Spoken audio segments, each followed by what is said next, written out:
Bien, bonjour à tous. Donc on n'est pas réunis dans le cadre d'un amphi DG, comme on dit maintenant. Je suis quelque part, comme vous, invité par l'équipe Ecolab à venir aujourd'hui inaugurer ce qui va s'inscrire, j'espère, c'est le but, dans une forme de régularité, c'est-à-dire vous proposer régulièrement des réunions ici dans ce format sur des sujets de bonne pratique environnementale. Mais Catherine Margne et le groupe le diront mieux que moi. C'est donc l'Ecolab qui organise cela. Alors qu'est-ce que l'Ecolab ?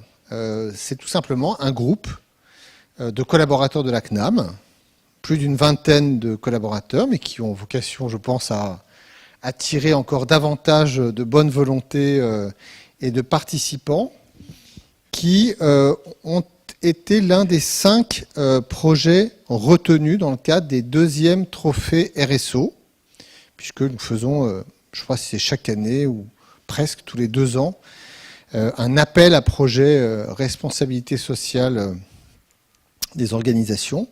Et on avait eu 5 projets. Il y avait eu de mémoire un projet sur prenons les escaliers à la CNAM, un autre projet autour de la problématique des SDF et des maraudes et de pouvoir amener des vêtements chauds. Il y en avait un 3e à Angers, je crois, sur le secourisme, et un dernier à Rennes sur des actions sociales de solidarité locale. Et donc il y avait aussi l'Ecolab, et c'est important de mettre d'ailleurs en exergue ces démarches RSO.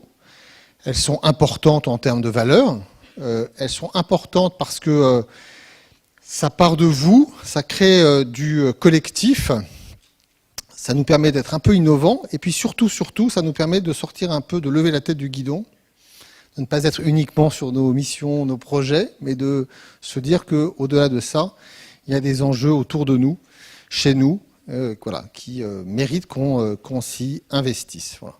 Alors, je ne vais pas être beaucoup plus long. Le sujet, parce que Catherine Mann va nous le présenter, c'est au travers de l'Ecolab d'aborder la question environnementale à travers de ce qui nous concerne, nous importe, nous impacte dans notre fonctionnement quotidien, les petits gestes du quotidien qui fait qu'on peut avoir une contribution personnelle et puis centimètre par centimètre, millimètre par millimètre, aller vers une société qui et des pratiques collectives, individuelles et collectives qui limitent notre impact sur l'environnement.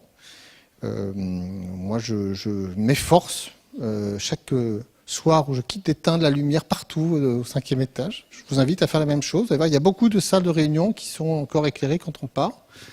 Ça prend un peu plus de temps, mais je prends le temps d'aller éteindre les lumières partout.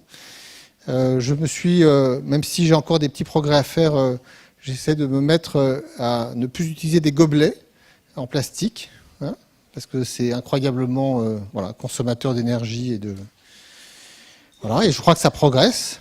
Et donc là, on va aborder maintenant un sujet formidable pour la CNAM, qui est la pollution numérique.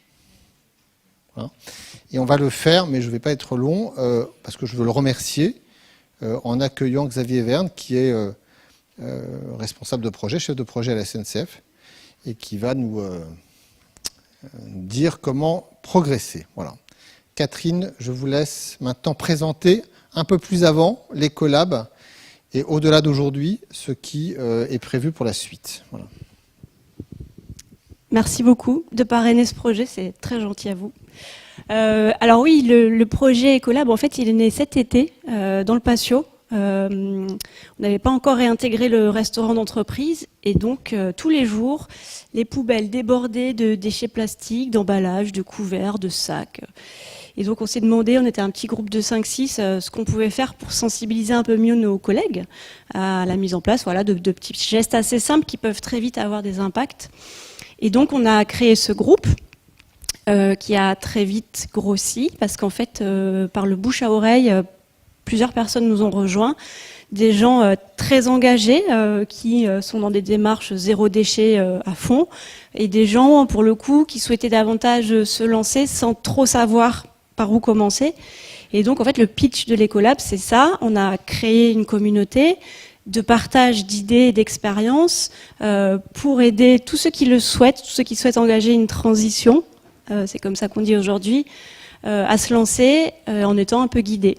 Donc on a créé un groupe LIAM la semaine dernière, je crois, qui a déjà 90 personnes qui se sont abonnées, donc c'est très bien, mais il faut faire mieux. Et donc via ce groupe LIAM, on va vous donner de l'information. On est sur un cycle de conférences thématiques. Tous les 2 mois, il y aura une conférence qui ouvrira un cycle. Là, la première, c'est la pollution numérique, et la deuxième, on souhaite la faire sur l'économie circulaire. À l'issue de ces conférences, on enverra par l'IAM des propositions d'action très simples et très concrètes en lien avec le thème. Demain, vous recevrez le premier éco-geste en lien avec votre smartphone, j'en dis pas plus. Et le 3e étage de la fusée, ce sont des ateliers pratiques pour mettre en œuvre, pour passer à l'action, pour ceux qui le souhaitent. Juste pour exemple, on a bêta-testé un groupe économie d'énergie, et pour que vous le sachiez, ceux qui se sont engagés dans ce groupe ont déjà réduit par rapport à la même époque l'année dernière de 15 à 30% leur consommation de gaz et d'électricité. Donc voilà, si tout le monde s'y met, ça peut être intéressant. Alors, je vais donner la parole à Xavier Verne du Shift Project, qui se présente, ou je peux... Ouais, ça marche. Je le laisse se présenter. Alors, merci beaucoup. Merci Catherine. Bonjour à tous, merci d'être là. 30 minutes, j'ai 30 minutes, c'est ça? En gros, vous me ferez un top à 10 ou 5 minutes, parce que je peux être bavard. Merci à M. Revel également de m'inviter. Je vais vous parler pollution numérique, pollution du digital. Je pense que vous en avez entendu parler puisque ça fait 1 an ou 2 que le sujet prend de l'ampleur. Du coup, je vous laisse regarder qui je suis. Moi, je travaille à la SNCF. Ici, je ne vais pas parler au nom de la SNCF, je vais parler au nom du Shift Project, qui est un think tank qui cherche à influencer les décideurs, entre guillemets, ceux qui font les décisions publiques ou privées en France, et qui s'intéressent notamment depuis 10 ans, depuis sa création, sur le lien climat-énergie. Vous allez voir qu'il est central dans cette présentation. Donc on vous a posé des questions sur Klaxoon, n'hésitez pas à aller sur Klaxoon, et puis j'égrainerai les réponses aux questions au fur et à mesure de la présentation.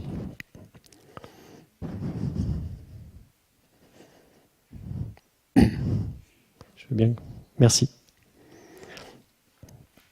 Alors le sujet c'est quoi? Le sujet c'est ça. En bas à droite, vous voyez l'Australie. Donc on va commencer par les constats et puis on regardera ensemble ensuite vers quelle solution on peut aller pour, comme Catherine l'a proposé, se donner des premières pistes pour avancer sur le sujet du numérique et vers plus de sobriété.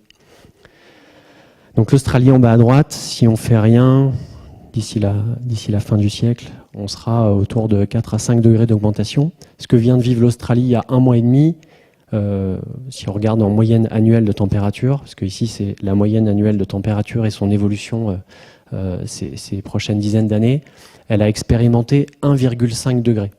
D'accord ? Donc avec 1,5 degré, vous avez l'équivalent de l'Irlande qui part en fumée, ainsi qu'un certain nombre de dizaines de millions, on a parlé du milliard d'animaux, alors je ne suis pas un expert du sujet. Donc il faut faire quelque chose. Et vous allez voir que le numérique a sa part de responsabilité. Alors le numérique, c'est quoi? Ici, on va parler des terminaux, des devices. S'il y a un certain nombre de gens parmi vous qui travaillent sur ces sujets-là, ça va vous parler. Donc la partie vraiment end-user, donc ce qu'utilise l'utilisateur informatique. À l'autre bout, les data centers, donc tout ce qui contribue quelque part dans le nuage à rendre le service fonctionnel que vous allez vouloir lui faire.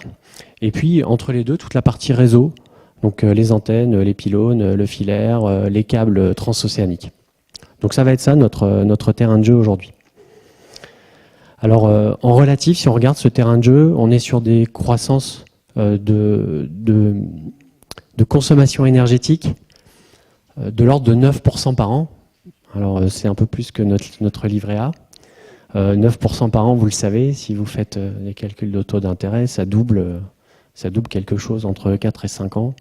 Donc ici, sur 10 à 12 ans, la consommation énergétique, si on ne fait rien, elle va tripler en fait entre 2015 et 2025. Le lien avec le climat, c'est quoi? C'est qu'on a des énergies fossiles. Donc une fois qu'on regarde ce chiffre en absolu et plus en relatif, donc je vais m'arrêter un tout petit peu sur cette slide qui est un peu fondamentale, qu'on a construite donc pendant la première phase du rapport du Shift et qui a été publiée en octobre 2018. En absolu, donc je regarde là la contribution du numérique dont on a parlé avant aux émissions de gaz à effet de serre en équivalent CO2, puisque vous le savez, il n'y a pas que le CO2 qui est contributif de l'effet de serre. En 2013, on était un peu moins de 3%. Donc en 2013, grosso modo, le numérique, c'était l'équivalent de l'aviation civile mondiale. Aujourd'hui, vous avez un point de passage en 2019 qu'on a d'ailleurs recalculé l'année dernière pour voir où on en était par rapport aux différents scénarios de couleurs que vous voyez ici. Donc en 2019, on était à 3,5, on est en train de franchir les 4. Et puis si on ne fait rien de nouveau par rapport à ce 9% que je vous ai expliqué juste avant, on va se retrouver en 2025 avec un numérique qui va contribuer à hauteur de 8% aux gaz à effet de serre mondiaux. Et 8%, c'est toute l'automobile mondiale. Voilà, tout simplement. Alors on pourrait se dire 8%, c'est pas tant que ça en fait. Le problème, c'est que si on veut respecter les accords du GIEC et la COP 21, il faut se mettre sur une trajectoire qui est l'inverse de ce qu'on voit sur le numérique, qui est grosso modo, si on avait commencé en 2018, de 5% de baisse des émissions de gaz à effet de serre par an, pendant un certain nombre d'années, entre 30 et 40 ans. Et puis si on attend un peu, la courbe devient plus pentue, et elle passe à 10% par an si on s'y met du coup à partir de 2025. Et donc ça, qu'est-ce que ça veut dire? Ça veut dire que quand vous avez entre guillemets un mauvais élève, on n'est pas là pour se culpabiliser, on travaillera sur les solutions dans la deuxième partie de la présentation, mais quelque part, si vous avez un mauvais élève au fond de la classe, pour les élèves de devant, c'est plus difficile de suivre. Donc si le numérique ne fait pas sa part dans cet exercice, ça veut dire que les collègues de l'agriculture, du bâtiment, de l'isolation, enfin tout ce qui est la mobilité, tout ce qui est fortement contributif de gaz à effet de serre, vont devoir encore faire plus d'efforts. Et là encore, on pourrait regarder en analyse sectorielle, secteur par secteur, est-ce que ces domaines-là, entre guillemets, sont en train de se mettre sur une trajectoire compatible avec les 2 degrés. Voilà. Puisque l'objectif, en tout cas, ce qu'on regarde au Shift d'abord, il y a d'autres gens qui s'intéressent aux ressources. Si vous avez des questions là-dessus, on y reviendra, aux ressources naturelles. On peut en dire des choses, mais ici, le prisme de la présentation, c'est vraiment de regarder les 2 degrés. Quand on regarde un petit peu maintenant d'où vient cette consommation d'énergie du numérique, donc en France très décarbonée avec le nucléaire, parce que vous savez l'électricité spécifique en France est quasiment exclusivement d'origine nucléaire, qui émet très peu de gaz à effet de serre. Mais si on regarde dans le monde, cette énergie grise, on a un problème en fait, parce qu'il n'y a pas de coupable désigné. Ce qui serait pratique sur ce graphique, c'est que, mettons les terminaux, donc nos téléphones dans notre poche, ce soit 60%. Parce qu'on dirait tout de suite, faisons attention à nos téléphones. Alors on va le voir, c'est quand même très structurant, mais en tout cas, ce ne sera pas la seule réponse qu'il faudra apporter. Avec un graphique comme ça, on est obligé de regarder partout en fait. Et c'est d'ailleurs une remarque qui traverse en fait tout ce type de sujet. Ces sujets-là, ils sont transverses. Le réchauffement climatique, on ne peut pas dire c'est de la faute du bâtiment, c'est de la faute de la mobilité, c'est de la faute de tel ou tel pays, même si on a des pays qui sont plus fortement contributeurs. Il faut regarder plus fin pour trouver des solutions plus spécifiques. Ici, grosso modo, vous avez en bas les data centers, les réseaux, les terminaux. C'est grosso modo la moitié pour la phase d'utilisation. Et puis sur la partie en haut à droite, vous avez la phase de production. Donc quelque chose qui n'est pas forcément connu, c'est qu'en gros, fabriquer tout ça, ça a le même impact que l'utiliser. Puis il y a une règle empirique que vous pouvez retenir, c'est que plus l'objet est petit et miniaturisé, plus il va contribuer. C'est une règle empirique qu'on constate par rapport à ça.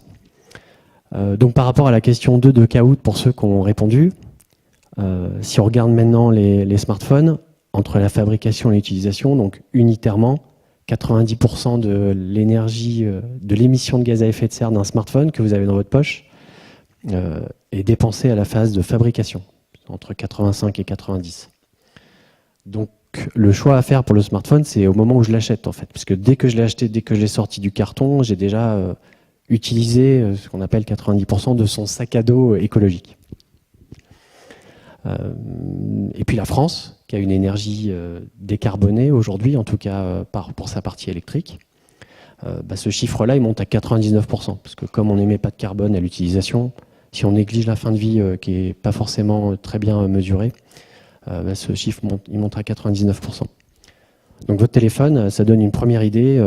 Il faut mettre une housse pas très jolie comme la mienne pour qu'il ne casse pas quand il tombe.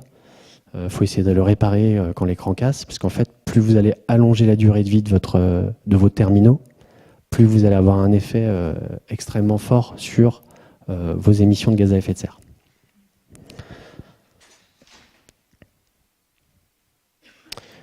Quand on regarde en relatif, donc après la phase de production qu'on a vue, qu'est-ce que ça donne en tendance? On a ici un graphique qui montre que, en gros, c'est l'IoT, donc l'IoT, l'Internet des objets, tout ce qui est capteur, tout ce qui est domotique, etc., etc. Donc la poêle connectée, elle est là-dedans, parce qu'elle existe. C'est ça qui contribue à cette croissance exponentielle qu'on vit actuellement du nombre d'équipements qui vont être connectés. Donc les projections actuelles, on pourrait discuter du fait qu'elles soient soutenables ou pas, nous projettent vers un certain nombre de milliards d'équipements, 70 d'ici 2030. Voilà. Parce que pour le reste, les volumes n'augmentent pas sensiblement sur les équipements réseau ou sur l'entertainment. Dit autrement, le marché des smartphones est mature et en volume, il pèse moins que le marché de l'IoT qui explose.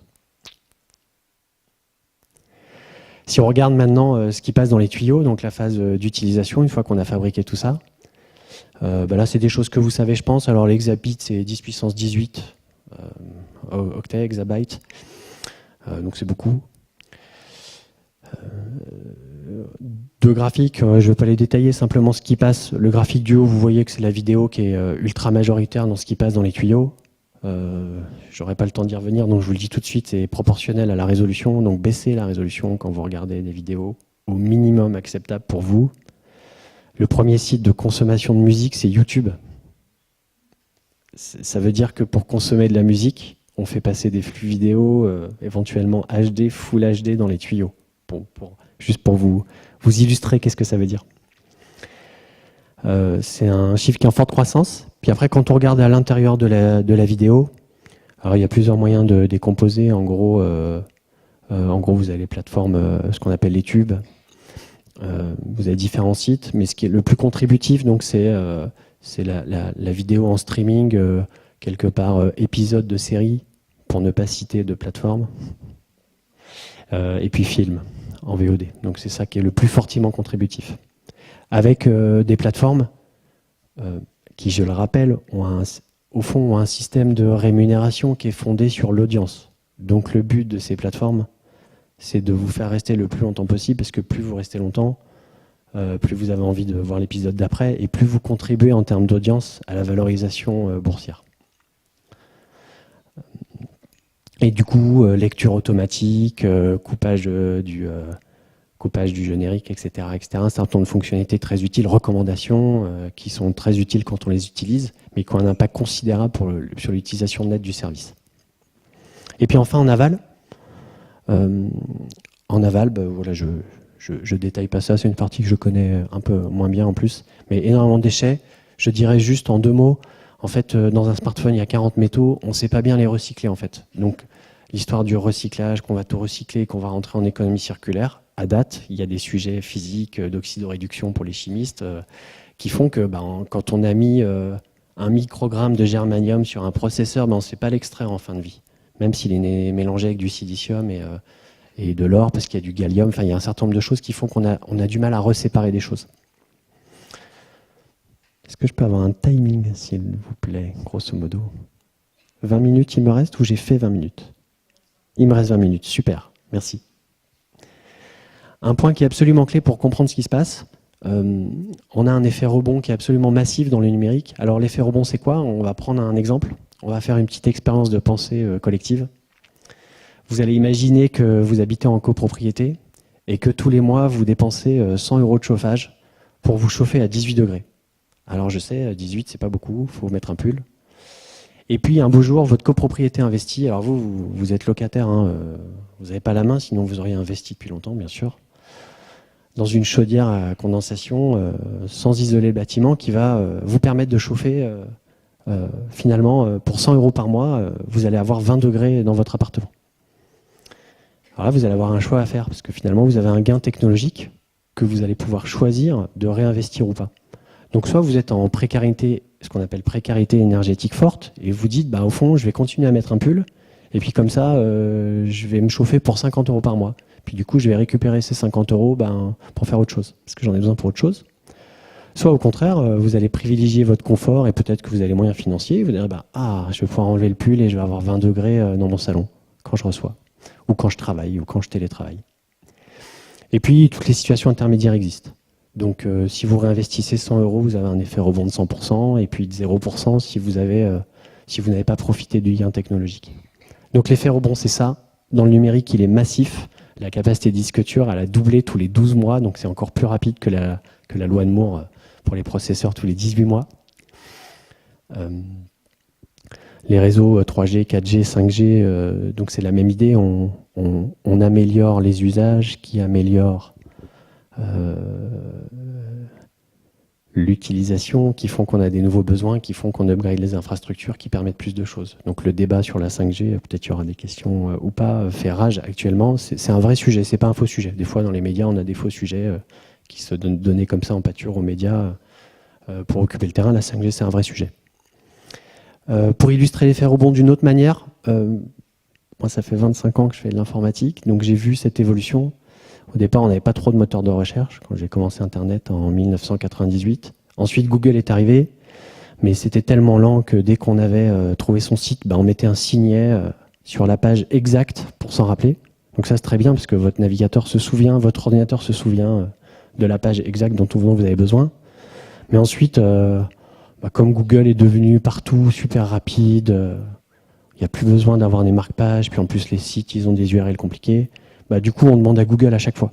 Puis après, Google, comme il s'est aperçu de ça, en fait, il vous pré-remplit, vous mettez 3 mots et puis il vous dit « Ah, je pense que tu cherches ça ». Parce que les gens qui habitent dans ton secteur géographique et sur lequel j'ai également des données, en général, quand ils cherchent ces 3 lettres, ça veut dire qu'ils cherchent ça.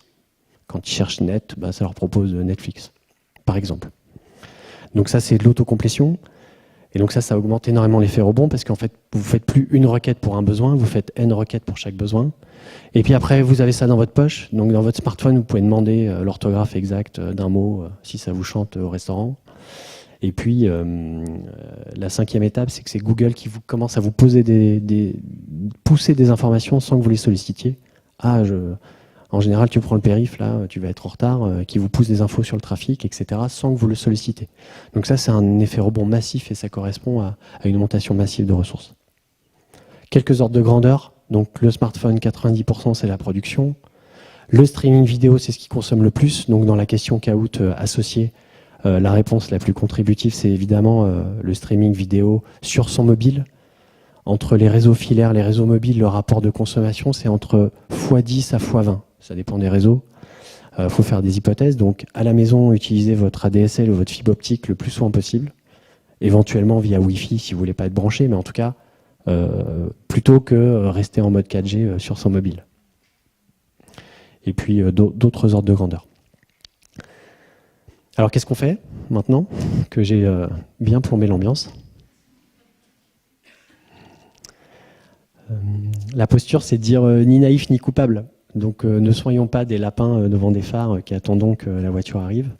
Ne soyons pas non plus à nous culpabiliser. Donc là, l'idée, c'est de s'engager. En fait, 1 vaut mieux que 0, comme disent les informaticiens ou pas. C'est-à-dire de commencer à faire des choses. Donc c'est toute la démarche de l'Ecolab ici. Et puis, petit à petit, on se met en route et puis on teste. Parce que finalement, c'est en marchant qu'on apprend à marcher. Alors, quelques pistes à titre individuel, parce qu'évidemment, on est dans plusieurs sphères sociales, des sphères associatives, des sphères professionnelles, des sphères interprofessionnelles, des sphères personnelles. Il y a du travail à tous les étages. Alors, la très bonne nouvelle, c'est que Comme on a très peu optimisé l'informatique ces 30 ans, pour faire une comparaison, le monde du bâtiment, vous le savez peut-être, il publie régulièrement tous les 5 ans des RT, RT 2000, RT 2012, RT 2015. Je ne les connais pas par cœur, mais tous les 5 ans, en fait, ils augmentent le niveau d'exigence pour être sobre. L'informatique n'a pas fait cette révolution parce que la capacité de calcul ne prenait pas d'espace et ne prenait pas d'énergie, augmentait exponentiellement. Malheureusement, on arrive au bout des gains technologiques. Et en fait, maintenant, il faut commencer à se poser cette question parce qu'on a des besoins tellement énormes en calcul qu'on n'arrive pas à suivre. Et à ceux qui croiraient ici que la technologie va tout résoudre, c'est un peu faux. C'est-à-dire que même si l'ordinateur quantique fonctionne après-demain dans les labos de Google, le temps qu'il soit industrialisé, ce sera dans 15 ans. Et du coup, dans 10 à 15 ans, en tout cas, on n'a pas de techno de rupture qui va être industrialisé là, dans les 2-3 ans, qui va résoudre le problème. Donc en attendant, il faut se mettre en route. Si tant est qu'elles arrivent un jour. Alors qu'est-ce qu'on peut faire chez soi? Nombre d'appareils connectés par foyer. Je crois que pour les foyers français, c'est 34 appareils connectés. Alors, par ménage. Donc là-dedans, il y a tout ce qui se connecte à Internet, quoi. Le frigo connecté, tout ce qui a une électronique qui est capable de communiquer.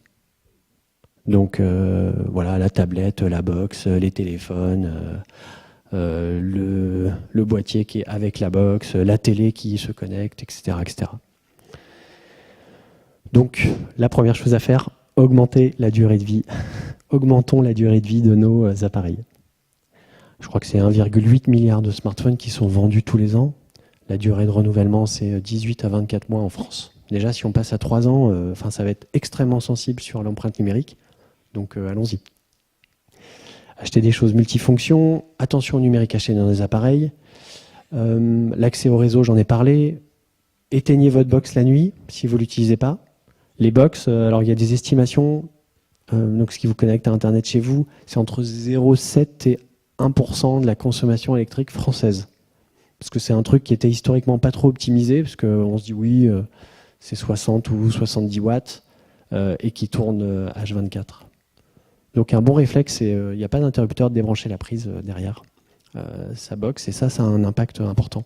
Puis ça a le bénéfice, le co-bénéfice sur la santé d'arrêter les ondes Wi-Fi pour la nuit. Sur la question 1 de Kahoot, sur le nombre d'applis que vous avez dans votre smartphone, alors c'est une question un peu piège parce qu'au fond, donc je ne sais pas qu'est-ce qui a été répondu, Chloé. Si jamais, si on peut regarder rapidement, sinon tant pis. Donc 52% entre 6 et 15, donc la question est volontairement imprécise. 19% entre 16 et 30, donc ça correspond assez bien à la moyenne des Français. Donc pourquoi j'ai posé cette question? Parce qu'il y a des applications qu'on utilise vraiment, donc par mois c'est une 25. Le chiffre en France, on utilise en moyenne 25 applications par mois. Par contre, il y a un chiffre, c'est qu'on en a entre 80 et 90 installées sur son téléphone. Voilà. La mauvaise nouvelle, c'est que si vous nettoyez votre téléphone, c'est très bien, mais avec ce qu'on a dit tout à l'heure, ça ne va pas avoir un impact considérable. Ce qui va être important, ça ne va pas être un impact direct sur le CO2, c'est que ça permet de se poser la question à soi-même, qui est le maître au fond? C'est-à-dire est-ce que c'est nous qui choisissons d'avoir sans appli? Qu'est-ce qu'on a vraiment besoin d'utiliser? Et c'est de se questionner sur ce qui est utile pour nous dans notre quotidien. Merci.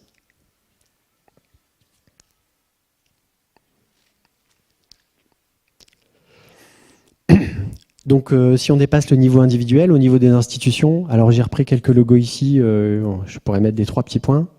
En fait, c'est en train de bouger énormément. Du coup, ça, c'est une très bonne nouvelle. Alors les optimistes diraient que c'est super que ça bouge et on y va et on va aller jusqu'au bout. Les pessimistes diraient que ça bouge trop tard ou pas assez vite. Mais toutes les grandes entreprises sont en train de faire des annonces sur le sujet. Par rebond, les fournisseurs de services, donc j'ai cité Microsoft, mais d'autres, parce que Microsoft a annoncé la semaine dernière qu'il allait s'engager à être neutre en carbone, voire même négatif, c'est-à-dire qu'il souhaite compenser ses émissions de carbone depuis le début, donc depuis le 1er janvier 1975. D'accord ? Alors après, comme c'est exponentiel, en gros, l'effort à faire, ce ne sera pas 30 fois la dernière année, ce sera voilà, quelque chose comme 1 ou 2, 3 fois la dernière année. Mais c'est déjà considérable. La SNCF a fait des annonces de neutralité carbone. Tous les grands groupes s'y mettent. que ce soit sur le numérique ou pas. Donc entre guillemets, le sujet prend, c'est le moment, et ça devient, je dirais, un sujet collectif qu'on a le droit d'aborder entre guillemets en toute sérénité, où on se dit, bah tiens, que fait-on dans nos usages numériques dans la sphère professionnelle et que peut-on faire? Je cite aussi le PDG d'Orange, qui est très concerné, parce que Orange est très attaqué actuellement sur le déploiement de la 5G. Orange et les autres opérateurs, dont les premiers calculs indiquent une augmentation de la consommation électrique de l'ordre de x2 ou x3. x3 si on est pessimiste, et x2 si on croit les opérateurs qui disent que comme la 3G et la 4G, ils vont pouvoir optimiser les infrastructures, si je prends que la phase d'utilisation. Donc le PDG d'Orange se prononce en disant soyons responsables, peut-être que tout le monde n'a pas besoin de regarder dans le métro une vidéo en 4K et demain en 8K. Donc ça c'est très positif. Et puis pour terminer, quelques slides. Donc on est en train d'écrire la phase 2 du rapport au Shift, qui a prévu de sortir en juin. La première phase du rapport, au fond, c'était les constats, ce que je vous ai livré ici, et puis un certain nombre d'autres choses. Et la phase 2 du rapport, ce sera vraiment pour déployer les choses. Et en fait, on s'est aperçu que les entreprises n'avaient pas forcément de framework, pour parler en bon français, à disposition. Par exemple, les architectes ont l'architecture d'entreprise ou l'urbanisme pour les Français, les développeurs ont les méthodes agiles, etc., etc. Mais on s'est aperçu en fait que ces frameworks, ils disaient rien en fait de l'éco-conception, enfin de ce sujet de sobriété. Du coup, au Shift, parmi d'autres chapitres de ce rapport qui sera dévoilé en juin, on a décidé de travailler. Moi, je travaille plus particulièrement sur ce sujet-là, donc je vais vous en dire quelques mots. La métaphore qu'on a prise, c'est la cure de remise en forme, puisqu'au fond, on a des obésiciels. Alors pourquoi ne pas faire maigrir notre consommation du numérique? Alors pour se remettre en forme, il faut être motivé en haut, quand même. Donc il faut se dire, là-haut, en fait, la motivation est suffisante, j'essaye. Il faut s'acheter une balance, voilà, à droite, parce qu'en fait, si on n'a pas de balance, on ne peut pas savoir si ce qu'on fait porte ses fruits, donc ça va nous remotiver régulièrement de voir qu'on a commencé à maigrir et qu'on est plus en forme. Faut aller à la salle de sport, donc quel sport, pourquoi, pour quel bénéfice? Donc il faut concevoir un système d'information soutenable, donc là il y a des méthodologies dont je vais vous donner un aperçu. Il faut discuter avec ses fournisseurs et ses partenaires, donc il faut bien s'entourer en fait, parce que si vous mettez à courir, c'est encore mieux si vous allez courir en groupe, parce que vous savez que le dimanche matin, vous allez courir. Puis le dimanche matin, c'est un peu moins pollué en région parisienne, donc c'est plus propice pour les poumons. Et puis enfin, il faut gouverner cette transition de temps en temps. Il faut se dire où est-ce que j'en suis, est-ce que j'avance bien? Oui, je me pèse, mais en fait, je me sens pas bien parce que j'ai mal quelque part. Et du coup, on peut faire appel à un coach qui va nous redonner de la méthodologie puis vérifier que tout ça avance de concert. Donc le sujet de la sobriété numérique, il est systémique. J'ai oublié la culture de la soutenabilité. Il faut avoir le bon état d'esprit, il faut avoir les bons réflexes. Donc d'une certaine manière, c'est pas un hasard que ce soit quelqu'un des fonctions RH comme Catherine qui organise ce type de choses, parce que pour développer une culture, il faut aller chercher des compétences, des réflexes. Donc ces sujets-là, ils sont totalement liés. Donc ça, c'est une approche architecture d'entreprise qu'on déploie dans le rapport. On est en discussion avec l'Open Group pour le faire rentrer dans le standard pour les architectes de la salle. Voilà. En entreprise, on peut décliner ce qu'on a dit à titre individuel, étendre la durée de vie déterminée au maximum. Donc ça peut être des sujets d'amortissement comptable, des sujets de contrat de maintenance, des sujets de dotation individuelle, etc., etc., etc. Peut-être qu'il faut prendre le PC un peu plus puissant, parce que si on a un bon contrat de maintenance, il va durer plus longtemps. Autour de l'IoT, au Shift, les premiers résultats qu'on voit ne nous encouragent pas à se dire l'IoT va être du bon côté, entre guillemets, de la barrière sur la sobriété. Donc on entend énormément les smart cities, alors tout est smart, les smart buildings, la smart circulation, donc ça c'est basé sur le fait qu'on a des capteurs partout. Nous, de ce qu'on voit, il y a quasiment aucune démarche de bilan carbone qui est fait sur ce type de choses à date. Pour l'instant, on nous dit installons des IoT, ça va développer plein d'usages, ça va être super, et à la fin on aura des gains. Dans quelques use cases précis, dont vous donnera un ou deux exemples dans le rapport, notamment sur l'éclairage public, on peut avoir des gains en faisant extrêmement attention à l'effet rebond. Puisqu'une fois que vous avez des capteurs et que vous avez fait du réseau pour optimiser tout ça, vous avez super envie de surveiller les places de parking, mettre des caméras pour surveiller tout le monde. Enfin, en tout cas, ça vous tire des usages complémentaires. Donc attention. Les documents volumineux, dans le rapport V1, on a fait quelques petits calculs de coin de table pour se dire au fond à partir de quel moment ça vaut le coup de partager un document sur un serveur partagé plutôt que de se l'échanger par mail. En fait, ça va très vite. Dès qu'il y a 4-5 personnes et 2-3 versions du document, vaut beaucoup mieux passer par un serveur partagé. Proscrire la prolifération des écrans d'information dans les couloirs des entreprises. Donc, je ne sais pas s'il y en a beaucoup dans l'état, j'en suis désolé. Mais voilà, il y a peut-être même... Voilà. Bon, en tout cas, si vous souhaitez les garder, gardez-les le plus longtemps possible et pas trop grands, parce qu'en fait, la pollution elle est proportionnelle à la surface de l'écran. Voilà. Donc ça va très très vite. Un grand écran, ça va être dans le carré. Et puis enfin, sur le volet culturel, allégeons les vidéos, intégrons la préoccupation environnementale au quotidien dans notre travail. Donc l'exemple des gobelets qui a été donné, il est symbolique, mais il n'est pas du tout anodin en fait. Je donne juste un exemple par rapport à la cantine qui sort du sujet. McDo, c'est 120 tonnes de déchets par jour. Donc en fait, c'est de ça dont on parle. C'est tout ce qui est en plastique et pas réutilisable. On sort du numérique et je referme la parenthèse, mais c'est un vrai sujet qui est macroscopique. À l'échelle de un repas par jour à la cantine pendant 210 jours ouvrés essentiellement. La mesure, donc c'est ce que je disais, on va se peser régulièrement, donc on développe dans le rapport tout un framework autour de la mesure. La mesure, ça démarre dès le départ, ça démarre avec des données pas justes. Donc si vous n'avez pas accès aux gaz à effet de serre, c'est pas grave. Les premières mesures qui sont les plus accessibles par les DSI, par les collègues, c'est souvent le volume de données échangées. Donc un volume d'email, c'est très bien pour démarrer, parce que ça permet de se dire les choses et de commencer à voir les choses en tendance. Un volume de données échangées, par exemple sur des serveurs partagés, combien on stocke collectivement. Donc ça va être très important. Et du coup, je vous passe les détails, mais on développe ça. Et puis enfin, l'agile, moi, ça fait une dizaine d'années que je fais un certain nombre de projets dans le cadre professionnel en méthode agile. Et en fait, c'est assez simple, sans prétention aucune, mais c'est facile de faire rentrer l'agile, de faire rentrer les exigences environnementales dans la méthode agile, puisque par construction, elle pivote. Elle se met sur les KPI des maîtrises d'ouvrage ou business, et puis les product owners ou les chefs de projet, prenez le vocabulaire qui vous sied, en fait, pivote en fonction des KPI qui ont été donnés. Donc, ça va être intéressant dès le product backlog, puisqu'en fait, on va traduire finalement la demande des lignes des entités métiers, quelque part. Je ne sais pas quel est votre vocabulaire ici. À la SNCF, ça, on dit les lignes business ou les entités métiers. Dans le sprint backlog, on va intégrer ça dans les critères de priorisation. Finalement, pourquoi on commence par cette user story plutôt que telle autre, cette fonctionnalité?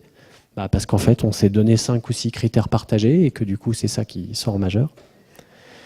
Et puis, quand on va valider tout ça, on va vérifier que la consommation, elle est raccord avec ce qu'on s'était dit au départ. Et puis, si ça ne marche pas, c'est pas grave, on peut itérer et tester une autre architecture qui va peut-être mettre les bonnes données en cache, etc., pour augmenter l'impact.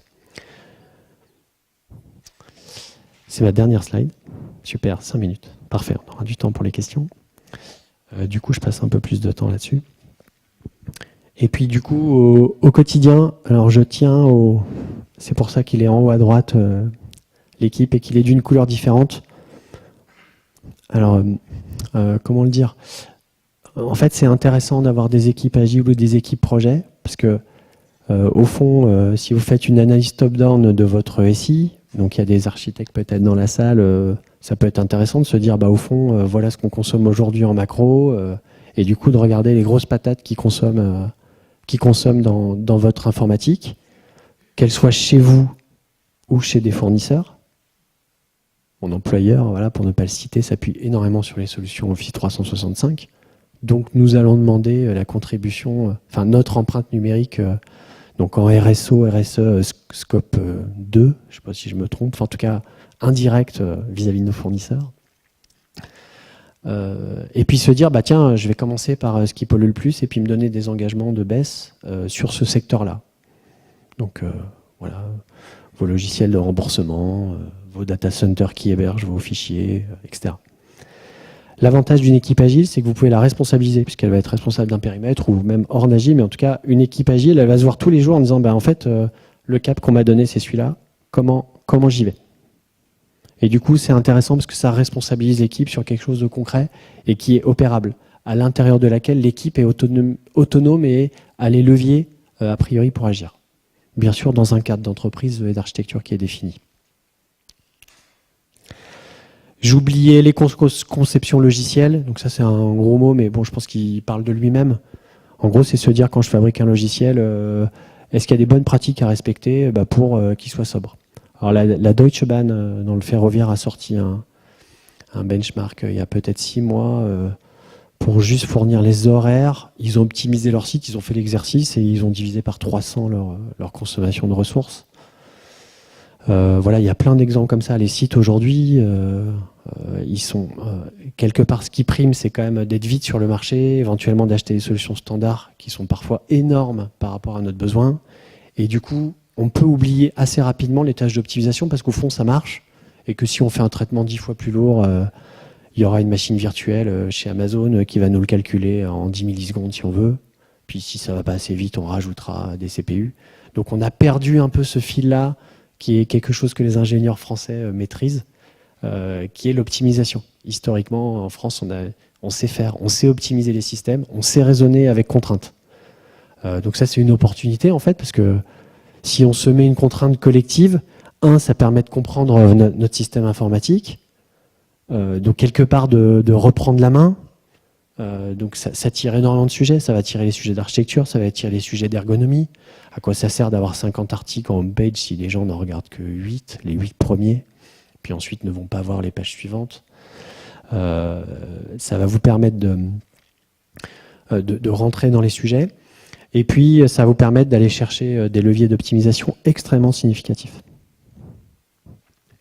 Donc, il y a un site EcoIndex, on ne voit pas bien le titre au milieu. Vous rentrez une URL, je ne sais pas si vous avez des URL publiques de la CNAM, pour voir si votre site est entre guillemets bien ou mal conçu. Vous avez de la médiane, une note de A à G, voilà, qui est concomitante avec l'État travaille actuellement sur l'étiquetage généralisé d'un certain nombre de biens qu'on achète, sur la réparabilité, etc., etc. Et du coup, peut-être dans vos questions et dans vos réactions, les choses que vous avez déjà engagées, parce qu'au fond, on a tous commencé à faire du vélo, là, on n'est pas encore super bon si notre vélo, c'est la sobriété numérique, mais entre guillemets, allons-y, nous avons engagé des choses et l'avenir du numérique sobre est devant nous. Voilà, merci.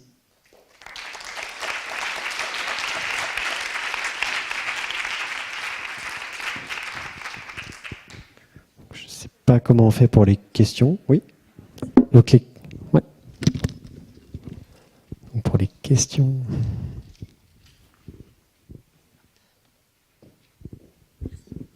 Bonjour, merci beaucoup pour votre présentation. Moi, j'avais une question par rapport justement aux objets connectés. Est-ce qu'on a étudié l'impact des thermostats connectés? Parce que d'un côté, ils font réduire 30% de notre consommation d'énergie. D'un autre côté, ils en consomment puisqu'ils sont connectés à des serveurs. Donc finalement, est-ce qu'on est sur une balance positive ou... D'accord. Donc le thermostat connecté de votre maison, hein. Là, c'est ça dont vous parlez. Très bien. Alors, je ne connais pas les thermostats connectés. Je vais vous donner un autre exemple qui va peut-être éclairer le sujet, sans mauvais jeu de mots. Donc c'est celui des smart lights. Donc on a des lampes, des lumières qui se connectent dans la maison parce que c'est trop loin d'aller à l'interrupteur. Puis ça va détecter s'il y a quelqu'un ou pas avec un capteur pour éteindre ça automatiquement. Si vous voulez instrumenter ça, il faut que vous achetiez de la connectivité réseau, un petit hub. Donc vous avez 2 petits matériels à acheter. Puis après, derrière ce matériel, vous mettez de 1 à N lampes qui vont être instrumentées. Si vous mettez 5 lampes, considérant que les lampes à incandescence sont interdites et donc l'essentiel des gains énergétiques sur les lampes a déjà été fait, parce que quand on a une lampe basse consommation aujourd'hui qui consomme 20 watts au lieu de 80 watts ou plus il n'y a pas si longtemps, pour 5 lampes, ça ne sert plus à rien. Si vous instrumentez 20 ou 25 lampes, du point de vue pur énergétique et CO2, vous allez commencer à avoir des gains, parce que Même si, voilà, sur ces 20 lampes, si on est dans cet immeuble-là, l'exemple qui a été donné par M. Revel, juste s'il y a quelque chose qui éteint les lumières automatiquement, ça va avoir un impact significatif, parce que vous avez un effet d'échelle qui est important, qui va vous permettre de dire « je veux instrumenter ». Alors, donc ça, c'était sur les smart lights. Sur la chaleur, ce que je peux dire, je ne connais pas bien le sujet, parce que c'est pas un sujet... Enfin, il est numérique / énergétique. Sur la thermique, ça va très très vite, les gains. Donc je pense que le gain, il est plus rapide, parce que quand vous n'avez pas de pont thermique et que vous chauffez à 18 au lieu de 19, de mémoire, 1 degré de plus ou moins, c'était 10% de consommation. Donc sur le thermostat, j'aurais tendance à dire, si votre source de chauffage est une source CO2 type chaudière ou centrale ou machin, ça peut valoir le coup assez rapidement. Du coup, il y a une autre hypothèse. Sous l'hypothèse que votre thermostat va avoir une durée de vie suffisamment longue, ce qui n'est pas le cas de l'IoT qui est déployé actuellement, mais en tout cas, peut-être sur les thermostats qui sont des objets pas trop électroniques, je pense que le gain est positif. Voilà, désolé pour la longueur de la réponse, mais il faut être précis. Autre question ? Moi, j'ai une question avant les autres. Tout à l'heure, on parlait des écrans d'affichage dans les couloirs, limiter l'affichage. On se posait la question, est-ce qu'il vaut mieux, parce que par exemple, nous, on va prendre l'exemple concret de la CNAM, on a déployé, je crois, 5 écrans. Donc, imaginons, mais une vidéo sur 5 écrans, une vidéo qui dure, on va dire, une vidéo allégée qui dure 10 secondes, à la place de 20 affiches, 80 sur 60 avec de la couleur. Est-ce que c'est mieux l'écran ou est-ce que c'est mieux le papier ? Alors, dans votre exemple, le papier, ça va être beaucoup mieux, même si c'est qu'une fois par mois, à la grosse. Ce type de réponse, c'est très compliqué. La réponse, c'est ça dépend à chaque fois. Alors, il y a 2 raisons fondamentales. La première raison, c'est que dans le numérique, dès que vous avez besoin d'un service numérique, donc là, d'une vidéo qui va être hébergée ailleurs, vous activez énormément de devices et des équipements réseau qui sont mutualisés. Donc, en fait, pour répondre à la question, il faut avoir des infos précises sur toute cette chaîne de valeur. Typiquement, l'équipement, le switch qui est installé chez l'hébergeur qui héberge votre vidéo, c'est quoi sa durée de vie? Où est-ce qu'il a été fabriqué? De quelle génération il est par rapport à son label Energy Star, etc., etc. Donc en règle générale, les gens ne répondront pas à cette question. Alors on fait des ordres de grandeur, c'est-à-dire que vous allez voir sur Internet, un email c'est tant de CO2. Donc pour faire ça, qu'est-ce qu'on fait? On fait un modèle. Donc soit on remonte d'en bas, c'est-à-dire on dit voilà tous les emails échangés et je donne sa contribution par rapport au réseau global. Soit on fait le contraire, on regarde tous les équipements puis on se dit bah, les emails c'est 0,1% de ce qui circule, donc je fais un prorata. Mais vous êtes obligé de faire des hypothèses que vous avez des équipements mutualisés. Donc là, la réponse courte sur l'écran, c'est si vous allégez votre vidéo et que vous éteignez vos écrans la nuit et qui dure 20 ans, ça va aller. Non mais, ou 10 ans, enfin, mais voilà. Si vous regardez pas ça, ça va être très rapidement énorme par rapport au papier. Voilà. Et si possible, héberger en local, si c'est possible, bref. Voilà. Après, on pourrait discuter. Autre question ? Là-bas ?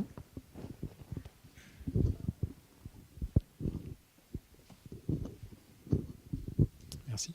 Donc je retiens qu'il faut que j'achète une coque pour mon téléphone.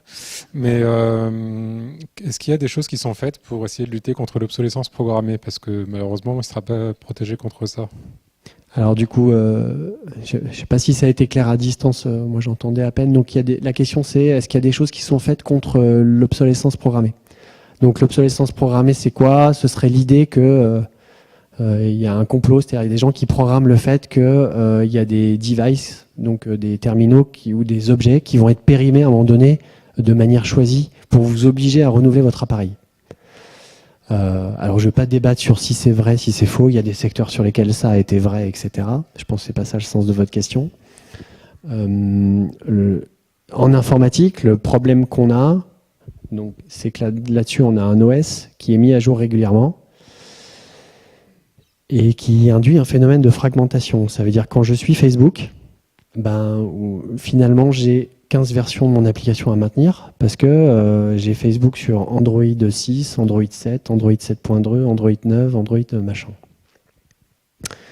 Et du coup, quand je fais les tests pour m'assurer que Facebook fonctionne, en fait, je vais faire 15 fois les tests. Donc pour lutter contre ça, ceux qui distribuent des logiciels, à un moment donné, ils disent non, là, je pousse tout le monde à faire la mise à jour du logiciel. Et puis à un moment donné, je vais dire Android va me dire, bah là, Android est trop vieux, c'est pareil, je pousse la mise à jour.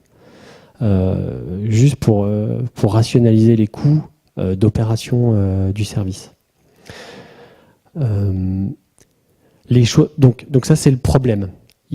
Moi, j'ai connaissance de deux choses qui sont faites. La première, c'est il y a une association qui s'est créée il n'y a pas si longtemps que ça, qui s'appelle HOP, Halte à l'obsolescence programmée.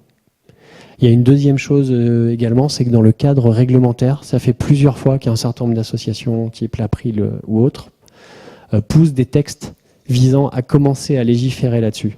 Pour l'instant, il n'y a rien de significatif qu'en est sorti. C'est-à-dire, c'est pas si facile que ça de dire, parce qu'au fond, on profite des services augmentés avec les nouvelles versions, de dire à Android, en gros, il faut que votre version soit maintenue X années. Donc, on pourrait le dire comme ça. Mais il n'y a rien qui est vraiment transcrit dans la loi à date. Voilà. Enfin, à ma connaissance. Est-ce qu'il y a des règles de bonne pratique sur l'envoi ou la limitation de l'envoi de mails? Parce qu'en fait, on reçoit tous, si on envoie tous des mails, on envoie tous, si on reçoit tous des mails pour lesquels on n'est pas forcément tous franchement concernés. Et du coup, on peut aussi commencer par là, c'est-à-dire limiter ce qui est utile. Ouais. Alors donc la question c'est, est-ce qu'il y a des bonnes pratiques sur les emails? J'ai donné la meilleure...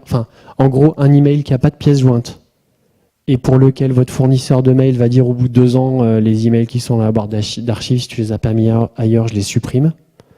L'impact, il est négligeable. D'accord? Par rapport au reste, à partir du moment où vous avez pas de pièce jointe, un email, c'est du texte. Je veux dire, c'est un ordre de grandeur en dessous de la photo, qui est elle-même un ou plusieurs ordres de grandeur en dessous de la vidéo en termes d'impact. Moi, j'ai essayé de trier mes mails. Ça ne veut pas dire qu'il ne faut pas le faire. Je dis juste, l'impact, il est négligeable. Par contre, dès que vous allez avoir des pièces jointes, dès que vous allez persister, donc en langage technique, voilà, persister ces emails longtemps dans le nuage, quelque part, c'est-à-dire que vous n'allez pas avoir une hygiène de au bout d'un moment, je supprime tous ces emails-là. Là, oui, ça va commencer à avoir un impact significatif. C'est-à-dire, je pense qu'on a tous, chacun, eu ou a actuellement une boîte mail où on ne fait pas le ménage, en fait, et donc ça fait 10 ans qu'on a des emails venant de personnes qu'on ne connaît même plus, éventuellement. Et là, ils restent, ça veut dire qu'ils sont hébergés quelque part, parce que si vous allez faire une recherche dans votre client mail, en ligne ou offline, si utiliser un logiciel offline, c'est mieux qu'un logiciel online, parce qu'à chaque fois, vous allez recharger le logiciel, alors qu'un logiciel offline, type Outlook, le logiciel de bureau, quoi, pas aller sur outlook.office.com, ça va consommer beaucoup moins, pour donner une bonne pratique. Mais du coup... le sujet, c'est combien de temps ces emails-là, ils vont être enregistrés dans le nuage et quelle taille ils font. Bonjour, j'ai une petite question. Votre présentation est très centrée sur la France, puisqu'on est en France. Pour autant, au niveau poids carbone, finalement, la France représente peu, on ne représente même pas 1% des émissions de CO2 dans le monde. Et la plupart des pays en fait qui sont émetteurs sont les États-Unis, la Chine et l'Inde. Donc on a plus de 55% des émissions de CO2 qui sont générées en fait par ces nations-là. Ces nations-là sont aussi donc des créateurs de technologies. Je pense au GAFA, au BATX. Donc en fait, finalement, quelle part en tant que Français, alors qu'on n'est absolument pas créateur de technologie, on est consommateur, quel levier on peut avoir en France pour agir? Et même en utilisant l'Europe, est-ce qu'on a des moyens d'agir justement sur cette 5G, la 6G qui est en cours de développement actuellement en Asie? Ouais. Ok, merci pour la question.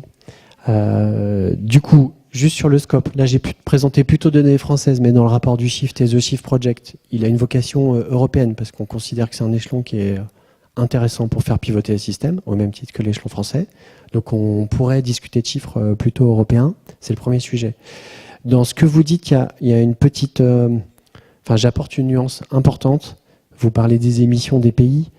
Tout à l'heure, j'ai parlé...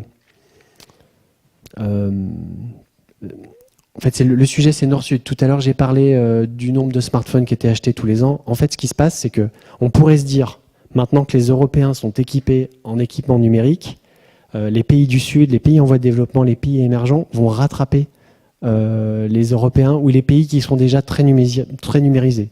Donc ça, c'est archi faux. Depuis 5 ans, et si on projette les tendances sur 10 ans, l'écart va continuer à se creuser entre les gens qui ont de plus en plus d'appareils connectés, qui sont donc produits dans des pays comme la Chine ou l'Inde, c'est-à-dire dont on doit compter chez nous les émissions indirectes qu'on leur fait faire, d'accord ? Et donc ça va continuer à se creuser avec des pays du Sud qui auront du mal à être connectés. Je vous donne juste un chiffre, il y a 370 millions d'Indiens qui n'ont pas accès à Internet. Et malheureusement, l'Inde a une des plus grosses réserves de charbon du monde, donc si elle se met à extraire ce charbon-là pour alimenter en électricité des nouveaux data centers pour que tous les Indiens aient Internet, nous allons au-devant de sérieux problèmes collectifs. Donc oui, on n'a pas prise sur les Indiens. Pour autant, le troisième volet de la réponse, c'est soyons pionniers en fait. Je discutais de l'éco-conception, il y a un certain nombre de laboratoires aux États-Unis, quand on discute avec eux des conceptions, ils disent mais en fait sur ces sujets-là, vous êtes à la pointe, vous avez 10 ans d'avance sur nous, c'est des questions qu'on ne s'est pas posées historiquement. Donc quand ils vont s'y mettre, ils vont peut-être nous rattraper très vite, mais en l'état, ils nous envient cette capacité qu'on a à raisonner système. Pourquoi ? Parce que notre électricité n'était pas carbonée, donc ça nous obligeait on a creusé d'autres aspects que juste le CO2. Donc je nuance un petit peu votre propos, mais merci pour la question. Je ne sais pas si on prend une dernière question, parce dernière que question. L'heure avant de retourner travailler. Non, c'est bon. S'il n'y a plus de questions, de toute façon, il y a toujours le groupe pour poser des questions. Donc, je vous incite à vous abonner au groupe Ecolab. On va vous pousser de l'info là-dessus, notamment la présentation. Ouais, c'est beaucoup mieux, merci. Merci beaucoup et restez connectés au moins au groupe Ecolab. Voilà. Merci à tous.